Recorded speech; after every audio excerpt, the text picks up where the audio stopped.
क्या अयोध्या के राम मंदिर चढ़ावा चोरी की नींव इस देश की सुप्रीम कोर्ट ने रखा था? इन 5 माननीय जजों ने रखा था? क्या आज भारत के करोड़ों हिंदुओं की आस्था के साथ जो खिलवाड़ हुआ है उसका बीज इन लोगों ने बोया था? आज पूरी दुनिया में हिंदुओं की व्यवस्था को लेकर जो सवाल उठ रहे हैं, जो थू-थू हो रही है, क्या उसके लिए मैदान खुद सुप्रीम कोर्ट ने तैयार किया था? और न सिर्फ तैयार किया बल्कि उसे सींचा भी। ये सवाल सुनकर हो सकता है आपको आश्चर्य हो रहा हो, लेकिन इसके बारे में जब मैंने पड़ताल शुरू किया तो इन सारे सवालों के जो जवाब निकल कर आए हैं वो होश उड़ा देने वाले हैं। जी हाँ, भाजपा समर्थित लोग कहते हैं कि नॉन बायोलॉजिकल महामानव ने मंदिर बनवा दिया।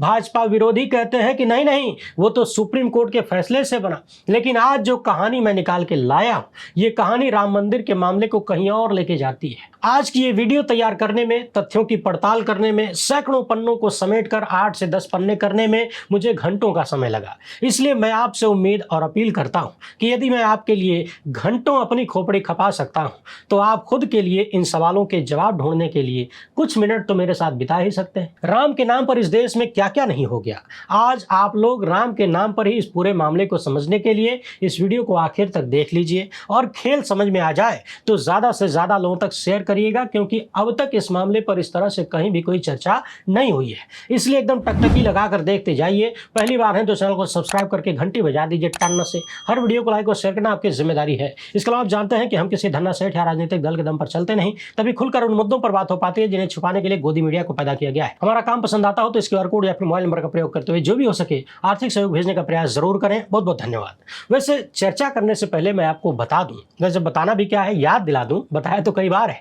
सुप्रीम कोर्ट के जिन 5 सम्मानित जजों ने यह फैसला दिया था मंदिर वाला, उनमें से 3 लोगों को कुछ हफ्ते के बाद ही भाजपाई सत्ता ने बड़े बड़े इनाम दिए थे। जैसे पूर्व चीफ जस्टिस रंजन गोगोई को रिटायरमेंट के 4 महीने बाद ही राज्यसभा की सांसदी मिल गई। जस्टिस अशोक भूषण को रिटायरमेंट के 4 महीने बाद ही NCLAT का चेयरपर्सन बना दिया गया। जस्टिस अब्दुल नजीर को रिटायरमेंट के करीब 6 सप्ताह बाद यानी 1.5 महीने बाद ही आंध्र प्रदेश का राज्यपाल बना दिया गया। पूर्व चीफ जस्टिस चंद्रचूड़ साहब अभी सेवा में थे। बाकी प्रधानमंत्री के साथ इन्होंने गणेश आरती में कौन सा माहौल बनाया वो भी हम सब ने देखा है। बाकी बोबड़े साहब को कोई पद मिलने की पुष्टि अभी नहीं हुई है। हाल फिलहाल में justice Chandrachud national law university Delhi में डिस्टिंग्विश्ड प्रोफेसर बनाए गए। तो कुल मिलाकर समझने वाली बात यह है कि अभी पिछले ही वीडियो में यानी इसमें मैंने बताया था कि किस तरीके से बाबरी मस्जिद का मामला जब सुप्रीम कोर्ट में गया तो किसी भी पक्ष ने जो आदेश नहीं मांगा था वो आदेश सुप्रीम कोर्ट ने दिया। उन्हीं में से एक आदेश था ट्रस्ट बनाने वाला।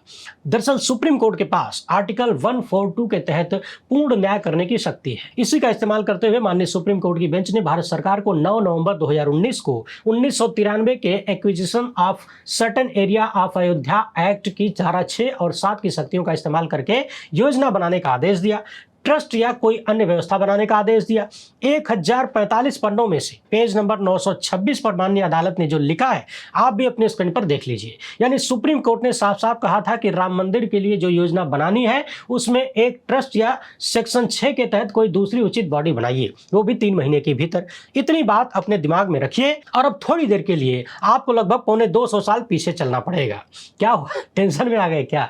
अरे मैंने कहा था ना कि कई घंटे लगे हैं निकालने में, और आपको तो मालूम है कि मैं खबर बताने के लिए खबर नहीं दिखाता। जरूरत है मूल को पकड़ने की। जब मूल समस्या को पकड़ेंगे तभी मूल में सुधार होगा, वरना ऊपर ऊपर 4 दिन चिल्लाने से कुछ होने वाला नहीं है। सिर्फ हंगामा खड़ा करना मेरा मकसद नहीं। मेरी कोशिश है कि ये सूरत बदलनी चाहिए, और सूरत बदलना है तो आ जाइए। 1863 में देश में ईस्ट इंडिया कंपनी का राज था। इसके पहले ईस्ट इंडिया कंपनी और सरकार कई धार्मिक संस्थानों के पैसे, जमीन, चढ़ावे और मैनेजमेंट पर सीधे प्रशासनिक नियंत्रण रखती थी। लेकिन 1863 के कानून में यहां ट्रस्टी, मैनेजर या स्थानीय कमेटी की व्यवस्था बनाई गई। विवाद होने पर सिविल कोर्ट की भूमिका रखी गई। यहीं से व्यवस्था सामने आई कि सरकार स्वयं पूजा स्थल न चलाए लेकिन कानूनी निगरानी की व्यवस्था हो। यानी अंग्रेजों ने भी भारतीयों के लिए अमृत काल के भारतीयों से ज्यादा बेहतर सोचा था। लेकिन इतनी जल्दी में फैसला मत करिए, अभी बहुत कुछ है। 1863 वाले इस कानून को रिलीजियस एंडोमेंट एक्ट कहा गया। इसके पहले 1860 में सोसाइटीज रजिस्ट्रेशन एक्ट बना था। यह कोई मंदिर कानून नहीं था, लेकिन धार्मिक, सामाजिक और धर्मार्थ संस्थाएं बाद में इसके तहत सोसाइटी बनाकर काम करने लगी। इसके बाद रिलीजियस सोसाइटीज एक्ट 1880 आया। इसमें भी तमाम तरीके के प्रावधान किए गए। 1882 में इंडियन ट्रस्ट एक्ट बनाया गया। यह मुख्य रूप से निजी ट्रस्टों का कानून है। 1913 में मुसलमान वक्फ वैलिडेट एक्ट बनाया गया। जब 1920 में charitable and religious trust act बनाया गया, इस कानून ने अदालत के माध्यम से धार्मिक ट्रस्ट की जानकारी मांगने, हिसाब देखने और अदालत की निगरानी लेने का रास्ता दिया। 1923 में मुसलमान वक्फ एक्ट कानून बनाया गया। इसमें वक्फ संपत्ति का बेहतर संचालन, हिसाब किताब रखना, वित्तीय जानकारी उपलब्ध कराना, ये सब चीजें शामिल की गई। साल 1925 में सिख गुरुद्वारा एक्ट बनाया गया। इसने पंजाब क्षेत्र के ऐतिहासिक गुरुद्वारों के लिए एक केंद्रीय बोर्ड स्थापित किया, स्थानीय कमेटी बनाया, विवाद सुलझाने के लिए जुडिशियल कमीशन की व्यवस्था बनाई गई। ध्यान रहे, मैं किसी एक धर्म की बात नहीं कर रहा हूं, ये वीडियो भारत की बात कर रही है। ब्रिटिश काल में दक्षिण भारत में मंदिरों की निगरानी के लिए एक संगठित बोर्ड व्यवस्था बनाई गई, जिसका नाम था Madras Hindu religious endowment act.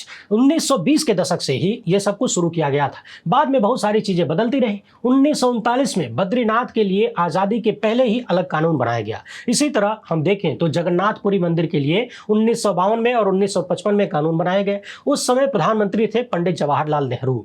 आज के जो कुपड़ लोग पंडित नेहरू को हर समस्या की जड़ बताते हैं, भ्रष्टाचारी बताते हैं, हिंदू विरोधी भी बताते हैं, उनसे पूछा जाना चाहिए कि पंडित नेहरू की बनाई व्यवस्था में इस तरह से चढ़ावा चोरी की शिकायत इतने दशकों में कितनी बार आई है, बताओ जरा। जगन्नाथपुरी के बाद आ जाइए तिरुपति देवस्थानम में। 1987 में यहां भी एक विशेष कानून बनाया गया। उस वक्त देश में सत्ता किसके हाथों में थी, पता लगा लीजिए। साल 1988 में माता वैष्णो देवी के लिए Jammu and Kashmir Shri Mata Vaishno Devi shrine act बनाया गया। उसी श्राइन एक्ट के तहत आज तक वहां की व्यवस्था चल रही है। क्या इतने बड़े घोटाले की खबर कभी आपने सुना? वैष्णो देवी मामले में विशेष बात यह है कि उपराज्यपाल बोर्ड के अध्यक्ष होते हैं। आ जाइए अमरनाथ यात्रा और अमरनाथ मंदिर कानून 2002 में, यहां भी व्यवस्था टाइट है। 1983 में बनाया गया काशी विश्वनाथ टेम्पल एक्ट। आज तक वहां की व्यवस्था ठीक ठाक चल रही है। 1983 में भी देश की सत्ता में कौन था, जरा पता लगा लीजिए। मध्य प्रदेश में महाकालेश्वर मंदिर उज्जैन के लिए भी 1982 में ही कानून बनाया गया। बद्रीनाथ और केदारनाथ को लेकर 1939 में ही बनाया जा चुका था। बाद में समय समय पर सुधार भी होते रहे। इसी तरह सबरीमाला मंदिर है, उसका संचालन भी कानून के तहत होता है। अंधेर नगरी नहीं है, राजस्थान से लेकर मुंबई के सिद्धि विनायक मंदिर तक ये सब कानून से संचालित होते हैं। सिद्धि विनायक मंदिर के लिए 1980 में कानून बनाया गया था। शिरडी साईं बाबा संस्थान के लिए साल 2004 में एक्ट बनाया गया। रुक्मणी मंदिर के लिए भी ऐसी व्यवस्था बनाई गई। साल 1973 में सोमनाथ मंदिर भी एक स्वतंत्र सार्वजनिक ट्रस्ट के अंतर्गत आता है। उत्तर प्रदेश में ही बांके बिहारी मंदिर वृंदावन है, उसके लिए भी कानून बना 2025 में ही बना है। हालांकि ये मामला अभी विवादों में भी है, अदालत में चला गया। अब आप कहेंगे कि बात शुरू हुई थी राम मंदिर से और मैं भारत के तमाम धार्मिक संस्थाओं की बात क्यों करने लगा? वो इसलिए कि जब तक आप तुलना नहीं करेंगे तो सच का अंदाजा नहीं लगेगा ना।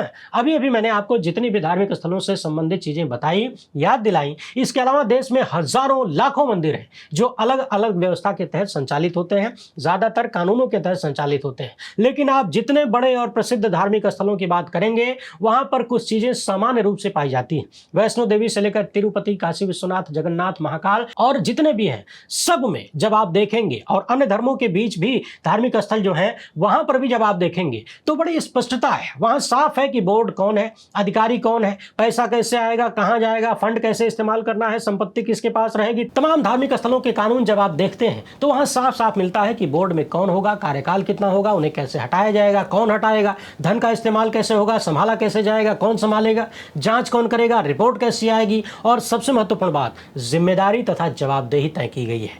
किसी भी स्थान पर यदि जिम्मेदारी और जवाबदेही न हो तो वहां चोरी डकैती होती रहेगी, कोई माई का लाल रोक नहीं सकता। लेकिन जब आप राम मंदिर वाले ट्रस्ट में आते हैं तो देखते हैं कि बाकियों की तुलना में यहां सार्वजनिक जवाबदेही बहुत कम है, नगण्य है, बेहद कमजोर है। यह जवाबदेही देश की जनता के प्रति होनी चाहिए थी। यदि कोई काम न करे, बार बार गलती करे, अधिकारों का दुरुपयोग करे, गड़बड़ी करे, तो कानून के तहत पूरे बोर्ड को भी भंग किया जा सकता है। यानी गलती करने वाले को सजा मिल सकती है, उन्हें पद से हटाया जा सकता है, सरकार एक्शन ले सकती है। कुछ ऐसी ही व्यवस्था काशी विश्वनाथ मंदिर में मिलती है। लेकिन राम मंदिर के केस में सरकारी ऑडिट, वैधानिक सुधार, निजी वसूली या वैष्णो देवी जैसी सार्वजनिक वार्षिक रिपोर्ट की साफ व्यवस्था नहीं है, कोई बाध्यता नहीं है। राम मंदिर के मामले में जो ट्रस्ट बनाया गया वहां पर 7 बेहद महत्वपूर्ण कमियां नजर आती हैं। पहला तो ये है कि कोई अलग से समर्पित राम मंदिर कानून नहीं है।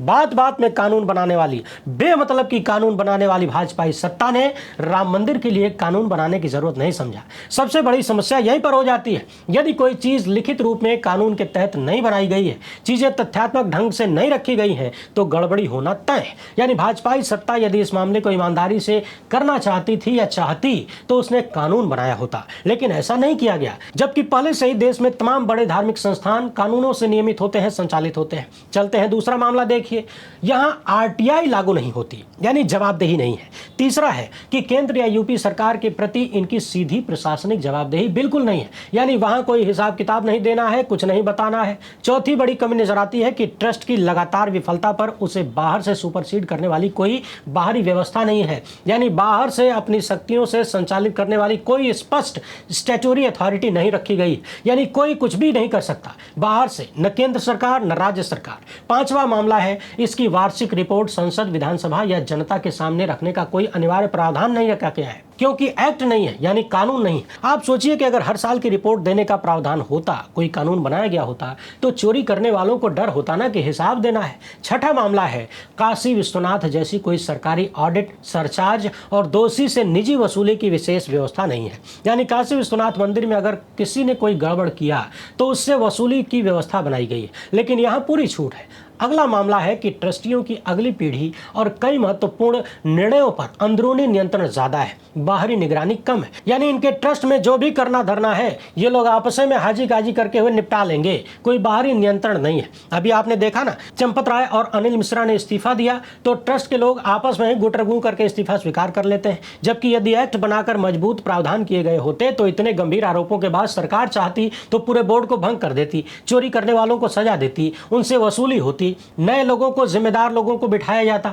मगर भाजपाई सत्ता ने ऐसी कोई व्यवस्था नहीं किया और बड़ी बेशर्मी के साथ गुजराती जोड़ी की सरकार ने कह दिया कि ट्रस्ट पर हमारा प्रशासनिक या आर्थिक नियंत्रण नहीं है। सूचना विभाग ने भी कह दिया कि यहां पर आरटीआई लागू नहीं होता, यानी दूसरे बड़े मंदिरों में कानून, सवालों के जवाब पहले से तय होते हैं कि कौन जिम्मेदार होगा, कौन जांच करेगा, कौन हटाएगा, परंतु राम मंदिर के मामले में पूरी शक्ति, लगभग पूरी शक्ति ट्रस्ट को दे दी गई, ठीक वैसे ही जैसे पीएम केयर फंड में किया गया। यानी लोकतंत्र में ठोक तंत्र की ऐसी व्यवस्था केवल अमृत काल में ही हो सकती थी, महामानव के जरिए। वैसे आपको बता दें, तमाम मंदिरों और धार्मिक संस्थाओं को ईमानदारी से, जवाबदेही से संचालित करने के ज्यादातर एक्ट कांग्रेस की सरकारों में बने और वो आज तक मजबूती से काम कर रहे हैं। भाजपाई सत्ता ने एक बनाया, वहां भी डकैती करवा दिया। अब करवा दिया शब्द इसलिए क्योंकि इन्होंने ही चुन चुनकर अपने विश्वस्त लोगों को बिठाया, आरएसएस और विश्व हिंदू परिषद के लोगों को बिठाया। और अभी देखिए, चंपत राय को हटा के कृष्ण मोहन को लेके आए, दोनों आरएसएस से जुड़े हुए हैं, यानी खिलाड़ी बदल गया, खेल वही है, खेल के नियम वही हैं। अब आप कहेंगे कि वीडियो की शुरुआत में मैंने ये क्यों कहा, सवाल क्यों उठाया कि क्या सुप्रीम कोर्ट ने इस पूरी बीमारी का बीज बोया है? तो सुनिए,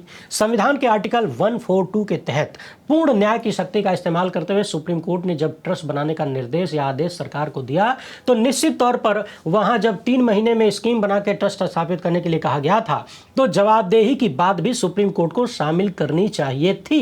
कम से कम इतना तो अनिवार्य करना ही चाहिए था कि जो भी व्यवस्था सरकार बनाएगी उसमें स्वतंत्र वार्षिक ऑडिट हो, पूरी सार्वजनिक रिपोर्ट हो, ट्रस्टी का निश्चित कार्यकाल हो, हटाने की स्वतंत्र प्रक्रिया हो, हितों के टकराव का खुलासा हो, दान और ठेकों के नियम हो, पेशेवर सीईओ लगाए जाएं, शिकायत की व्यवस्था हो और बड़ी गड़बड़ी पर बाहरी जांच की व्यवस्था हो। यानी सुप्रीम कोर्ट ने जब ट्रस्ट बनाने के लिए कहा तो वहां पर ये शर्तें, ये सुझाव जोड़ने चाहिए थे, मगर ऐसा लगता है कि इन 5 माननीय जजों ने भाजपाई सत्ता पर आंख मूंद के भरोसा कर लिया, या फिर हो सकता है किसी के सपने में भगवान आए हों और उन्होंने ये सब कुछ कह दिया हो सकता है भगवान के इशारे पर हुजूर ने केवल इतना ही कह दिया कि ट्रस्ट बना लीजिए 3 महीने के भीतर। समझने वाली बात यह है कि सुप्रीम कोर्ट सरकार से राम मंदिर मामले में एक कानून बनाने की सिफारिश भी कर सकता था, भले आदेश न दे सके, क्योंकि संवैधानिक अदालत किसी विधानमंडल को किसी खास विषय पर कानून बनाने को बाध्यकारी आदेश नहीं दे सकती, लेकिन सिफारिश तो कर सकती थी। लेकिन सुप्रीम कोर्ट ने ऐसा नहीं किया। 2019 के फैसले में देश की सर्वोच्च अदालत ने 1993 के कानून की धारा 6 के तहत स्कीम बनाने का आदेश दिया तो कोर्ट यहां पर यह बातें कह सकता था कि स्वतंत्र ऑडिट, सार्वजनिक रिपोर्ट, जवाबदेही, गड़बड़ी पर हटाने की प्रक्रिया, कार्रवाई की प्रक्रिया, वित्तीय निगरानी की न्यूनतम व्यवस्था तो होनी चाहिए, लेकिन माननीय सुप्रीम कोर्ट ने ऐसा कुछ नहीं किया। और तो और, जब भाजपाई सरकार ने इस तरह का मनमाना ट्रस्ट बना दिया तब भी सुप्रीम कोर्ट के कानों तक जूं नहीं रहेंगी। क्या आपको नहीं लगता कि जब एक बार अदालत ने सरकार को कोई काम करने के लिए कहा तो सरकार के उस काम की निगरानी भी की जाए? बेहतर होता कि सरकार की बनाई गई स्कीम या ट्रस्ट को सुप्रीम कोर्ट दोबारा देखता, कम से कम एक बार तो देखता, जांच लेता कि जो आदेश उन्होंने दिया था उस आदेश का जो टारगेट था वो पूरा होता है कि नहीं, उसका पालन सही से हुआ कि नहीं। मगर यहां देखिए, दुनिया के सबसे बड़े लोकतंत्र में इतना बड़ा मंदिर बनता है। बड़ा इसलिए क्योंकि इसके पीछे बहुत बड़ा बवाल हुआ, और इतना सब कुछ होने के बाद लोकतंत्र के प्रति कोई जवाबदेही नहीं। समझने वाली बात यह है कि यहां अगर चोरी हो तो पुलिस और कानून अपना काम कर सकते हैं, लेकिन जवाबदेही नहीं है, कोई सार्वजनिक जिम्मेदारी नहीं है। यह बहुत बड़ी कमजोरी है। लोकतंत्र की दृष्टि से सही मॉडल तो यह होता कि पूजा और धार्मिक रीति में पूरी धार्मिक स्वतंत्रता हो, उसमें हस्तक्षेप सरकार न करे, लेकिन पैसा, दान, नियुक्ति, ठेका और प्रशासन में पूरी पारदर्शिता आए और इसके लिए निगरानी रखी जाए, सरकारी निगरानी हो और इसकी निगरानी सरकार करे। लेकिन यहां तो ऐसा लगता है कि सरकार ने खुद ही अपना पल्ला झाड़ लिया, यानी सारा कांड हो जाए, अपने लोग सारा कांड कर लें और फिर कोई जवाबदेही ना हो, कोई जिम्मेदारी ना हो। तो समझने वाली बात यह है कि ये सारी गलतियां कर तो रही थी सरकार जो ऐसा ट्रस्ट बनाया, मगर इसे देखने की, इस पर निगरानी करने की जिम्मेदारी देश के सर्वोच्च न्यायालय की थी, क्योंकि ये ट्रस्ट उन्हीं के आदेश से बन रहा था और उन्हीं की पूर्ण न्याय वाली शक्ति के आदेश से बन रहा था। और यहाँ कहीं ना कहीं ये नजर आता है कि ऐसा करने में देश की सर्वोच्च अदालत फेल हो गई, यानी निगरानी करने में, जिसका परिणाम ये हुआ कि आज हिंदुओं के सबसे बड़े आराध्य कहे जाने वाले राम की जन्मस्थली में ही लूट हो गई। एक कहानी बड़ी मशहूर है राम मंदिर को लेकर कि फैजाबाद के जिला जज हुआ करते थे कृष्ण मोहन पांडे। उन्होंने अपनी आत्मकथा में लिखा था कि जिस दिन वो फैसला सुनाने जा रहे थे, एक काला बंदर कोर्ट रूम के छत पर बैठा था। वो छत पर लगे झंडे के डंडे को पकड़ के पूरे दिन बैठा रहा। वहां मौजूद लोगों ने उसे मूंगफली दी और फल दिए, लेकिन उसने कुछ नहीं खाया। जज साहब जब अपने घर गए, जिला मजिस्ट्रेट और एसएसपी उन्हें घर छोड़ने गए, तो वहां पहुंचकर जज ने देखा कि कथित रूप से वही बंदर उनके घर के बरामदे में बैठा हुआ था। जज साहब हैरान हो गए, इसे दैवीय शक्ति मानकर प्रणाम किया और यह माना गया कि वो मंदिर न बनने के कारण दुखी था। जज ने उसी दिन विवादित स्थल के ताले खोलने का आदेश दिया। मैं इस कहानी पर अपनी तरफ से कोई तर्क नहीं दे रहा, इसे याद दिलाने का कारण बस इतना है कि क्या आज माननीय सुप्रीम कोर्ट के किसी जज को इस तरह का कोई बंदर नजर नहीं आता? क्या आज किसी माननीय जज के सपने में भगवान नहीं आते? क्या आज कोई दैवीय शक्ति उन्हें इशारा नहीं करती कि मेरे नाम पर मेरे घर में डकैती हो रही है और तुम खामोश बैठे हो, जबकि तुमने ऐसा ट्रस्ट बनवाया जिसमें पहले दिन से इस डकैती की व्यवस्था बनाई गई। डकैती हो जाने के बाद भी तुम खामोश, और जब इसी डकैती को लेकर लोग सुप्रीम कोर्ट जाते हैं तो कह दिया जाता है कि अभी छुट्टी चल रही है, इतनी जल्दी क्या है। तो कुल मिलाकर उम्मीद है कि आपको सारे सवालों के जवाब मिल गए होंगे।